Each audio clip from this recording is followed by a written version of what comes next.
That's why we are saying those members who don't want to be in ODM are free. They have their democratic rights to move to wherever they want to move. But allow us and our supporters an opportunity to test your popularity. Let us then also have another candidate to replace you. Next. My name is David Muthoka from KTN, and yesterday you released a dossier on the G2G deal, oil deal that the government is in, and you termed it as a grand scam. Hours later, the government, through the energy minister and the majority leader, came out to say that the deal is above board, and even saying that what you presented to Kenyans was hot air and nothing but cheap propaganda. Do you still believe that the government and that G2G deal is a grand scam? Elaborate and maybe offer a response to what the leaders had to say over your dossier. Well, I don't know whether those people who responded had an opportunity to read what I had said, because it was a very comprehensive statement which gave clear facts, and I challenged the government to contradict what I'd said. These other ones basically just talk and say hot air. I don't know which hot air, where that guy is coming from. And this is supposed to be majority leader of government. I think, you know, the matter was directed at the executive, not at the legislature. So it is not work of Mr. Chungwa to respond. I directed it to specific people. But be that as it may, we'll show him some political etiquette. The issues are raised, and they're still valid. I want the government to show the memorandum of understanding that they've signed between the government of the Republic of Kenya and the government of the Kingdom of Saudi Arabia and the government of United Arab Emirates. Not signed between the Minister for Energy and the CEO of Aramco, just a company. That G2G, because they call this G2G. G2G means that it's an agreement between those governments and Kenya government. Let us see that MOU. 2, let them also show us tax returns, which as a result of this importation of this oil, how much tax has been paid by these companies, these shadowy companies that have been appointed to handle this cargo, this deal. Okay? And then show us also supplier purchase agreement. Let us see that. Then tell us why EPRA boss, Mr. Kipto, was involved in the negotiations of these contracts, yet he's the one also who is here fixing prices. If that is not corruption, I don't know what corruption is.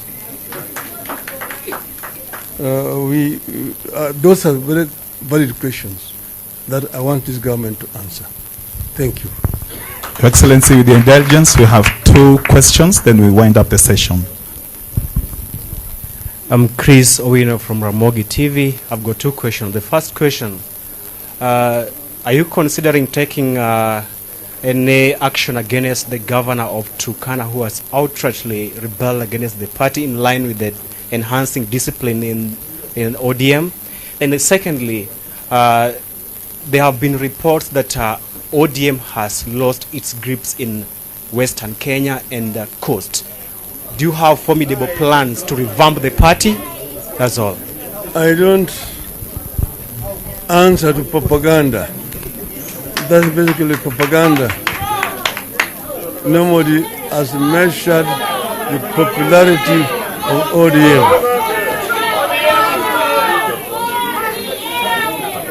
That's you've seen that. You have heard her here. Order, members. Mama Zara here is from Lamu. She's actually told me that our competitor has been to Lamu 5 times since elections, but the ground has not changed. But we will go back to Lamu. We are going to go back, and I will invite you to accompany me when I go to Lamu and see how I'm going to be received in Lamu.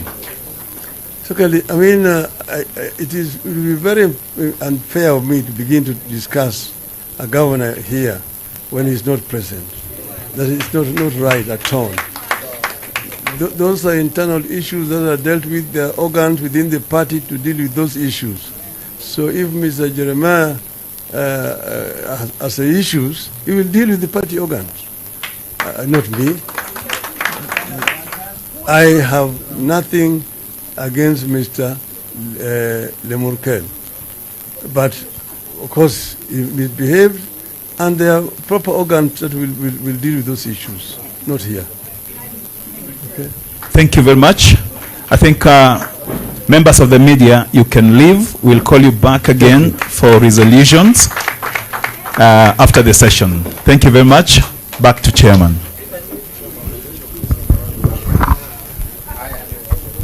Wacha media sasa watoke kidogo. Wacha tupige makofi ya kilo ya baba sasa.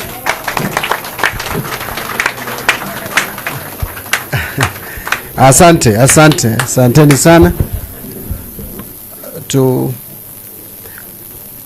Thank you. We can sit. Kindly, Etale, ask the media to leave because we want to wind up the meeting. We want to conclude the meeting very quickly because I can see it's 1:15. I want us to be done in the next 20 to 30 minutes. In fact, if we can be done by 1:45, then we go for lunch na tuende kabisa instead of going out coming back. Tumekubaliana?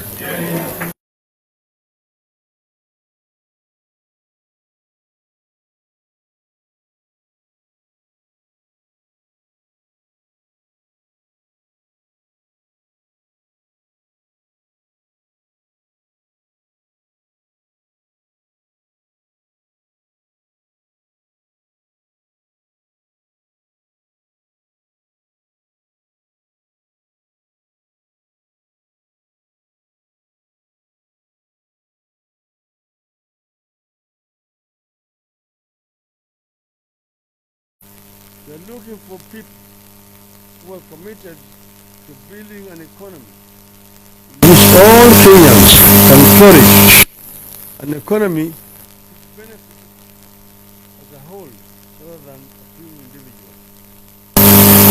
In this exercise, we must confront a few realities, including the fact that some of our members and leaders are not as active in their communities branches as they should be. We must do away with an unreliable and slow system of issuing membership cards, and also do away with undemocratic tendencies that keep would-be members away. We must address the issue of and its impact on operations and performance of the party, that is, discipline and camaraderie. Without discipline, we can't achieve much. We must also do away with the problems of gatekeeping, keeping people from joining and renewing and therefore participating in the life of ODM. At the end of the exercise, we must have millions of new members. It must be clear to all that the organization is growing. I want to conclude by saying that from the experience I've seen a lot of interest in the party, but a new development which is actually retrogressive that we see in some parts of our country. And I've seen it in the coast, I've seen it in Upper Eastern, I've seen it in Northeastern, I've seen it here in Nairobi, I've seen it in Western, seeing it in Nyanza, the issue of early campaigns. People are in campaigns, and we hardly 1 year from the last elections. We still have got 4 more years to go. But this is bringing a lot of tension among our members. And people campaigning, they want to be MCAs. Those who are elected as MCAs, campaigning, they want to be MPs. They have hardly served the people to qualify. It is what you are doing to the people as an MCA which will endear you to the larger constituency. Then you have got people elected as members of parliament who are campaigning to be governors. You have hardly served the people as a member of parliament. You already are declaring and you have in a committee campaigning to be a governor. Some people elected as senators campaigning to be governors, or women reps campaigning to be governors, or members of parliament. I want to say that time is going to come. Time will come. But allow those who have been elected in those respective positions to serve now, giving them the support that they need, so that they either succeed or they fail. In a normal democracy, campaigning starts 1 year before the elections. You can see now in the US, people are declaring candidatures for senators, for governorships, and for the presidency. Because the election is next year. Then you will have 1 year to do with the campaign. So what I want to say is that it is not right first. We see a lot of enmity being generated among our members, because everybody is now already in a full swing campaign 4 years later. And you find some people have hired our youth. The youth are running around this time, fighting, put a lot of tension. This should end.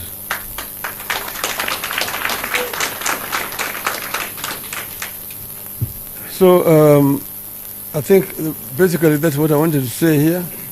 I want to listen to those paparazzi. Kuna swali?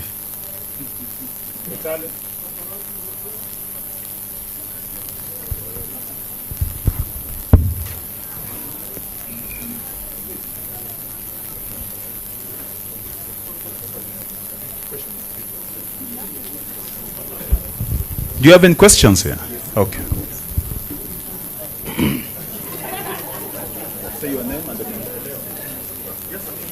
Your Excellency, Apollo TV 47.